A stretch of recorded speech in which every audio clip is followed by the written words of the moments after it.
તો અમદાવાદના વેસલપુર વિસ્તારમાં ભૂમાફિયાઓ દ્વારા સરકારી જમીનમાં મોટા પ્રમાણમાં અનધિકૃત રેતી ખનનનું કૌભાંડ ઝડપાયું।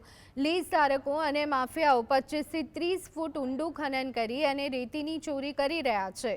ખેડૂતોના ઊભા પાકનો નાશ કરવાની સાથે હજારો ડમ્પરો દિવસ રાત ઓવરલોડ રેતી વેચાણ કરી રહ્યા છે।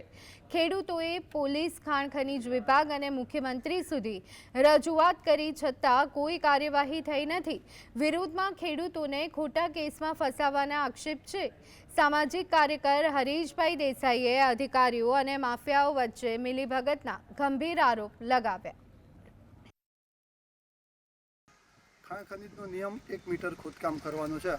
આમને લીઝ અને લીઝની બહારના વિસ્તારમાં નહીં તો 250 થી 300 વીઘા જમીનમાં 25 30 ફૂટ ઊંડા ખાડા કરેલા છે અને જે જોખમી ખાડા છે। નદીની અંદર પૂર આવે તો ગામની અંદર પાણી ઘૂસી જાય, બહુ મોટી હોનારત થાય એ રીતનું છે।